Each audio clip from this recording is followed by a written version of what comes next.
Madame, Messieurs, vous faites bien de rallier d'une télévision pour le 13h, c'est l'information et voici le sommaire. Admis à la retraite, le professeur Guy Osito Midoran a été célébré ce mardi à l'université d'Abomey-Calavi. Au ministère de la Santé, le ministre était face à la presse ce mardi pour se prononcer sur la grève dans le secteur de la santé. Hors du Bénin, après l'accalmie, l'opposition togolaise à nouveau dans les rues, c'était ce mardi 7 novembre 2017.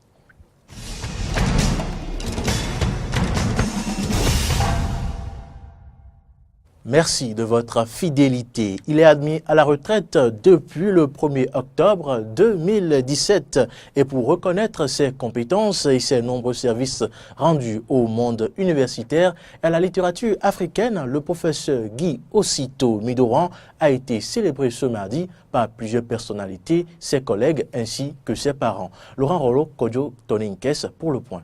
Le professeur Guy Osito Midoran est honoré. De son vivant, il reçoit les hommages de ses pairs enseignants, parents, amis et étudiants après son admission à la retraite depuis le 1er octobre dernier. Et c'est sur initiative de l'AREFA, Laboratoire d'études africaines et de recherche sur le FA, dont le nouveau ministre de l'enseignement secondaire Maouyon Kakpo est le directeur, que cette cérémonie d'hommage s'est tenue à l'amphithéâtre Oudegbe à l'université d'Abomey-Calavi. Le laboratoire d'études africaines et de recherche sur le FA, l'AREFA, que j'ai l'honneur de diriger, est créé depuis le 13 octobre 2014 pour s'investir résolument dans la quête de l'excellence. Nous aidons à l'éclosion des talents, à la formation et à l'encadrement des jeunes chercheurs en littérature. La preuve en est que la cérémonie de ce jour est adossée à un ouvrage publié par l'un des membres de l'AREFA, j'ai nommé le docteur Roger Koudou Adinou.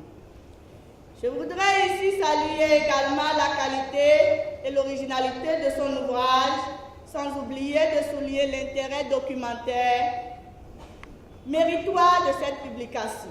Le docteur Roger Koudou Adinou a écrit un livre qui retrace la vie du professeur Guy Osito Midoran. L'ouvrage de 137 pages intitulé Guy Osito Midoran pour une archéologie afrocentriste de la littérature négro-africaine, bibliobiographie à noter, publié en septembre 2017, est subdivisé en 4 parties, présentées à la cérémonie par le conseiller à la RAC, Pascal Zantou.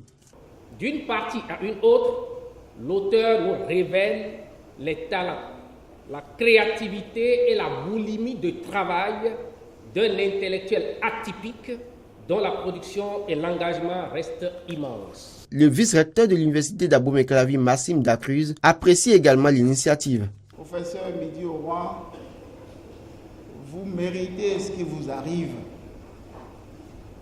Je suis heureux d'être le témoin de cette cérémonie d'hommage à un aîné. Le professeur Midoran peut être fier d'avoir connu une carrière des plus brillantes. Et la preuve, c'est qu'on le célèbre aujourd'hui. Il y a des départs qui sont plus discrets. L'heureux du jour, Guy Osito Midoran, apprécie à juste titre cette cérémonie d'hommage organisée en son honneur. J'ai trouvé merveilleuse cette cérémonie d'hommage qui s'achève. La vérité, c'est que je la dois plus à l'indulgence et à la générosité de ceux qui en ont eu l'initiative, qu'au mérite, somme toute modeste, de votre humble serviteur. Divers témoignages d'amis, collègues, étudiants et parents ont meublé cet hommage rendu au professeur titulaire de littérature africaine, Guy Osito Midoran. Littérature béninoise pour poursuivre ce journal, daté à Tavito, Barnabé Akaï, retenez bien ce nom, il est l'heureux lauréat du concours littéraire du prix du président de la République, édition 2017. Avec son œuvre théâtrale, Le chroniqueur du PR, il succède ainsi au jeune écrivain Habib Dakogan qui en son temps avait gagné ce prix avec son roman PV Salle 6. Daté à Tavito, Barnabé Akaï a reçu son prix au cours de la grande soirée organisée ce mardi soir par le directeur des Arts et du Livre du Palais des Congrès. Le président de la République y était représenté par son ministre d'État Pascal Irené Koupaki et le ministre de la Culture Oswald Omeki. La session extraordinaire du comité consultatif paritaire de la fonction publique a démarré ce mardi matin. Prévu pour durer 112 heures, les cadres à divers niveaux du dit ministère et les représentants des centrales syndicales auront à examiner l'avant-projet de décret portant sur le statut particulier du corps du personnel de la police environnementale et celui portant sur le statut particulier du corps du personnel enseignant de l'enseignement du second degré. Pour plus de précisions, on écoute les directeurs de cabinet au micro de Samson Oké et de Fiacre Voitan. Il n'est point besoin de rappeler que la situation socio-économique actuelle du Bénin est confrontée à de multiples défis, dont celui de la croissance et de la réduction de la pauvreté, qui va de pair avec la gestion rationnelle des ressources humaines et de l'environnement. C'est pourquoi le gouvernement de son Excellence, M. Patrice Talon, a voulu, à travers le pilier numéro 3 du programme d'action du gouvernement, améliorer les conditions de vie des populations avec comme axe stratégique 7, aboutir au développement équilibré et durable de l'espace. Il y a un double enjeu. Double enjeu parce qu'il va examiner deux dossiers importants. Celui portant sur l'avant-projet de décret des statuts particuliers des corps des personnels de la police environnementale et aussi celui portant sur les statuts particuliers des corps des personnels enseignants de l'enseignement du premier degré. Ce qui traduit le caractère très important de cette session extraordinaire pour laquelle je remercie le cabinet du ministre. Atelier de validation du plan actualisé de lutte contre les violences faites aux femmes et aux enfants. Cet atelier a été organisé par l'Observatoire de la famille, de la femme et de l'enfant. Nous avons commencé la mise en œuvre par l'élaboration d'un plan national multisectoriel de lutte contre les violences faites aux filles et aux femmes devant couvrir la période 2011 à 2015, comme l'a dit tantôt monsieur le directeur de l'Observatoire de la femme, de la famille, de la femme et de l'enfant.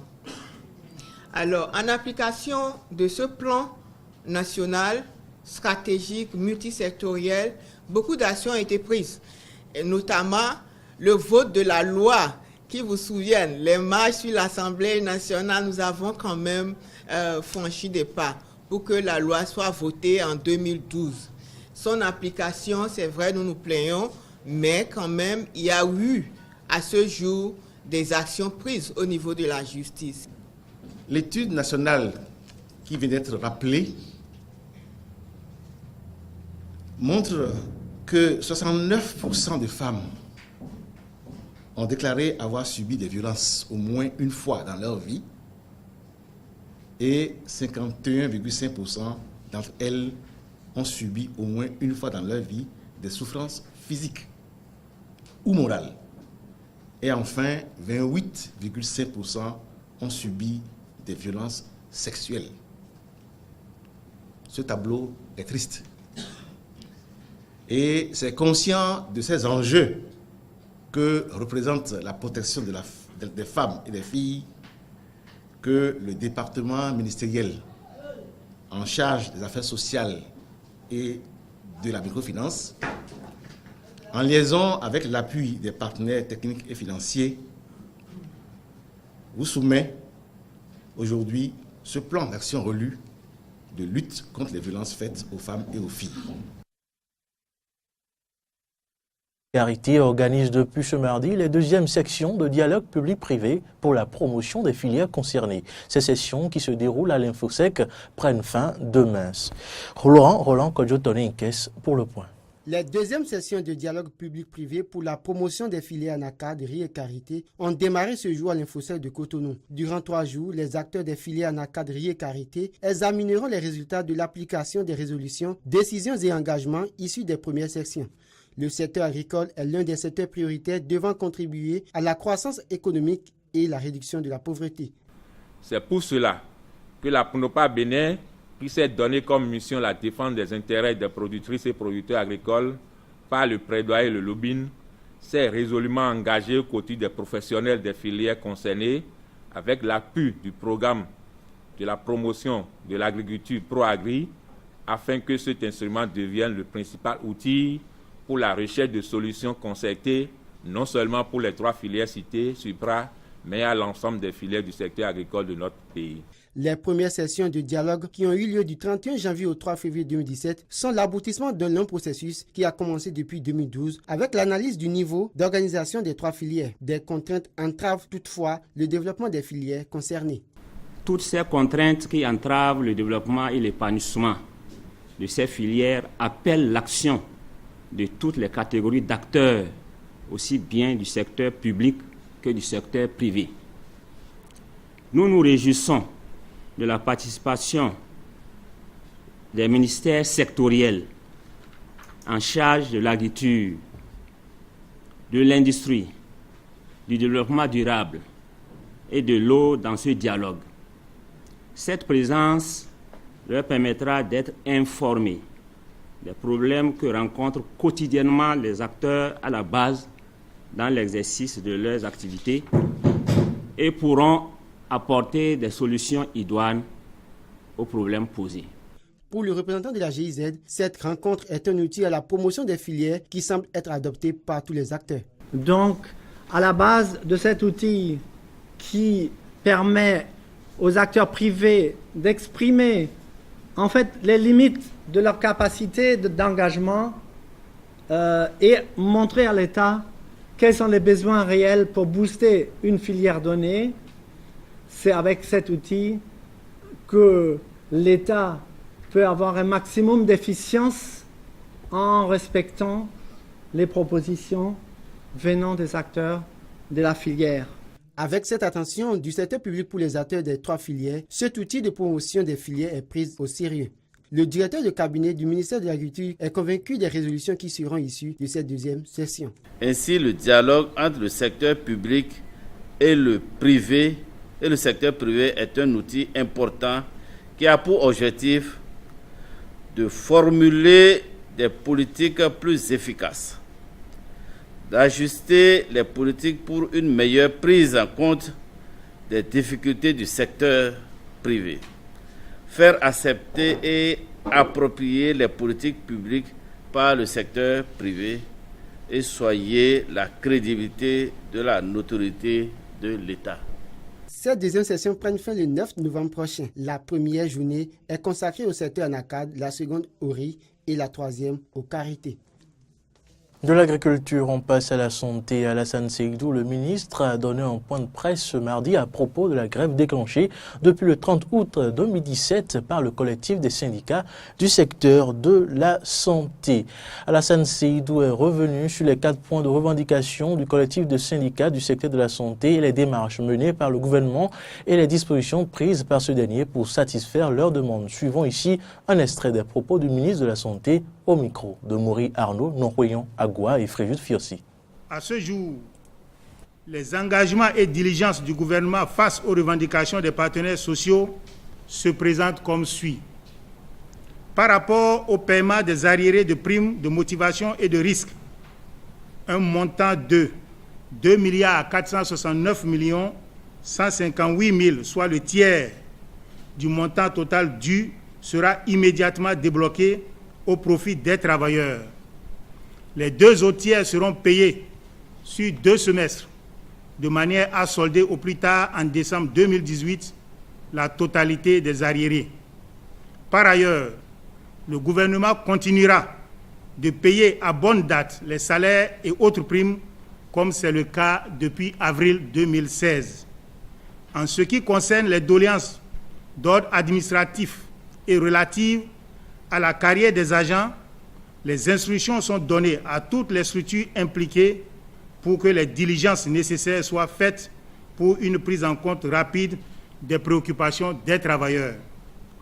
Le rapport de la Commission des réformes a été remis au collectif des syndicats depuis le 18 septembre 2017.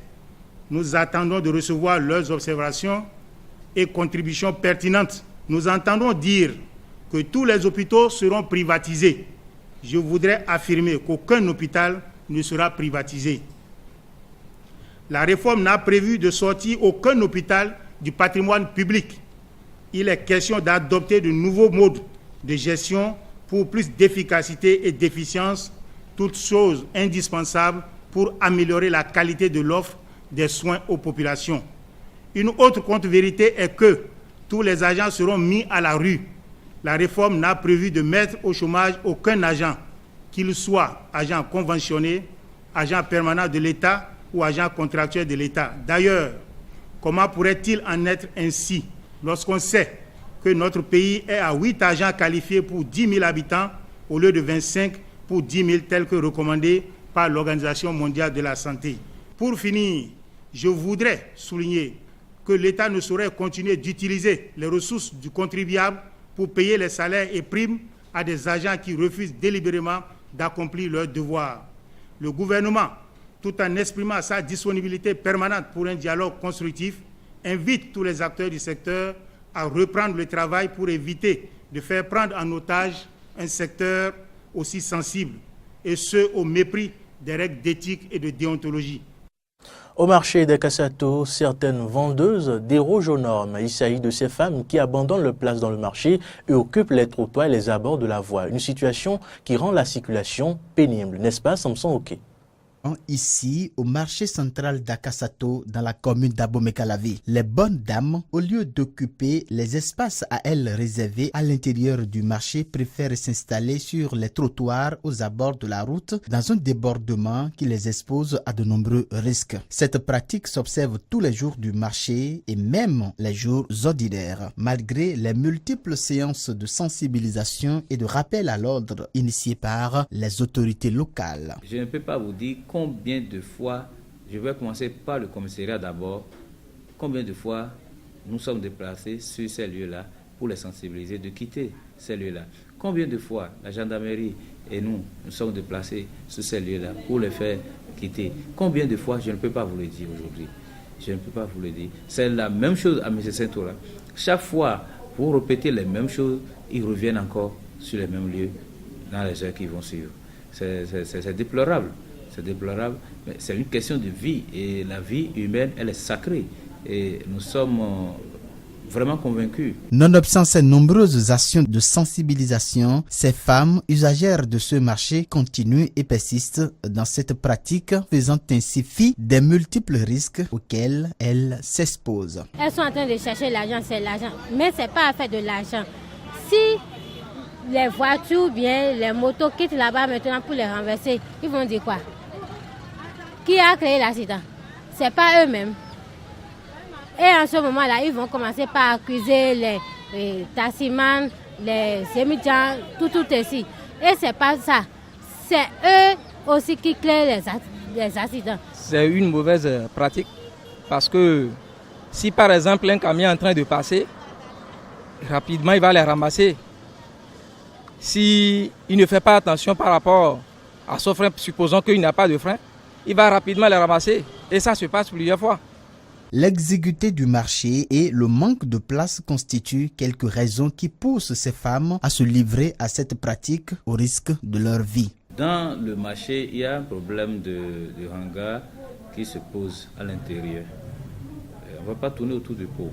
Il y a le problème de hangar qui se pose. Mais nous sommes en train de construire des hangars dans le marché.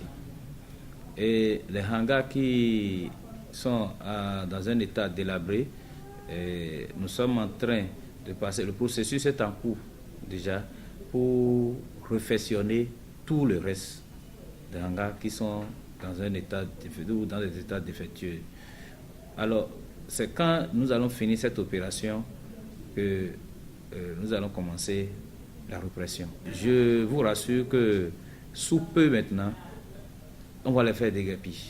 Ils vont tous quitter là bientôt. En attendant cette mesure de déguerpissement des femmes du marché d'Akassato, occupant anarchiquement les trottoirs, ce phénomène continue avec ses corollaires.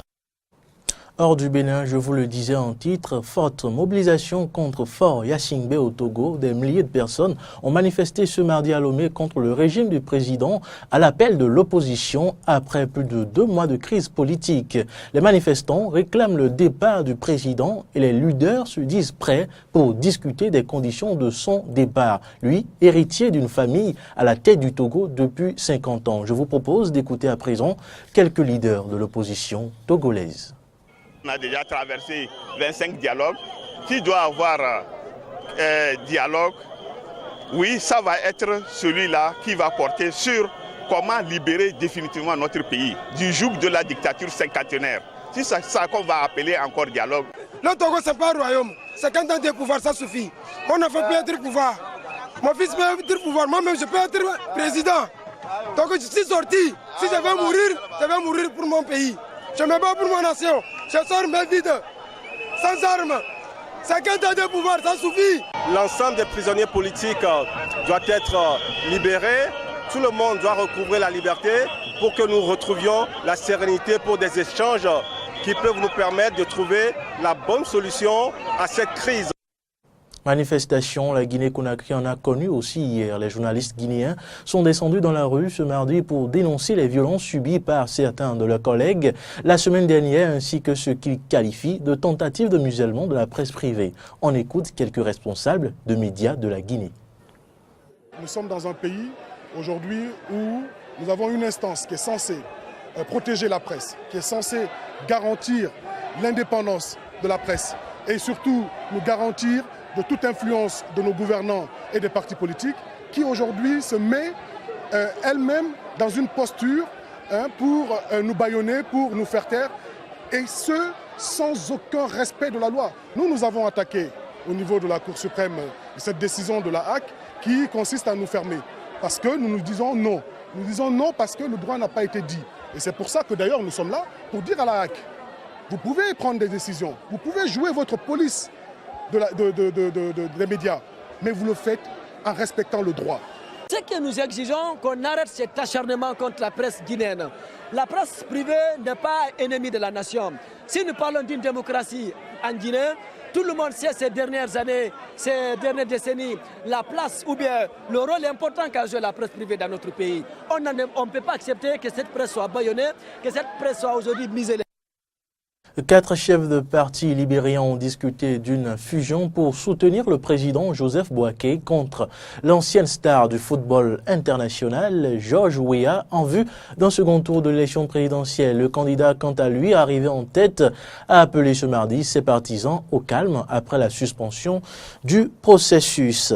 Des nouvelles des Amériques et d'Asie dans ce journal. Donald Trump, le président des États-Unis, est arrivé ce mercredi en Chine pour l'étape potentiellement la plus délicate de sa tournée asiatique, au cours de laquelle il tente de forger un front uni contre les ambitions nucléaires nord-coréennes. Le Premier ministre canadien, quant à lui, est arrivé au Vietnam pour le sommet Asie-Pacifique qui représente 6% de la richesse mondiale. Sport pour boucler ce journal, l'équipe nationale de la Côte d'Ivoire s'est entraînée mardi avant la finale des éliminatoires pour la Coupe du Monde 2018 contre le Maroc samedi à Abidjan. Vous entendrez maintenant quelques propos de Salomon Kalou et Marc Wilmort.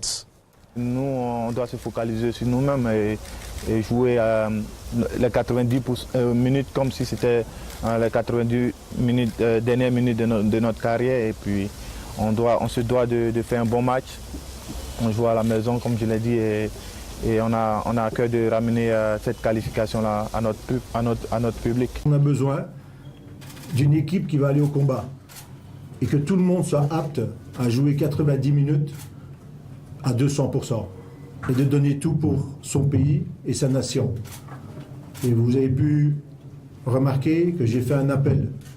Vous savez, chez nous, on appelle ça un 12e homme. Ça s'appelle le public.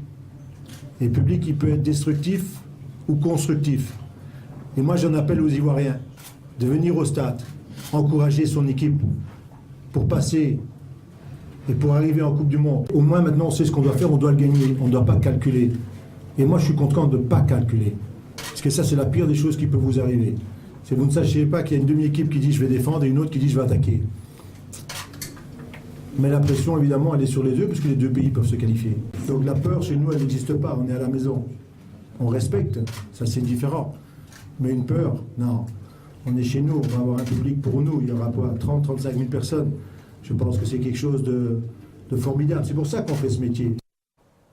Eh bien, c'est tout pour cette édition, mais nos informations sont aussi à suivre sur Facebook, Twitter et sur notre site www.belin-eden.tv. Merci pour l'attention.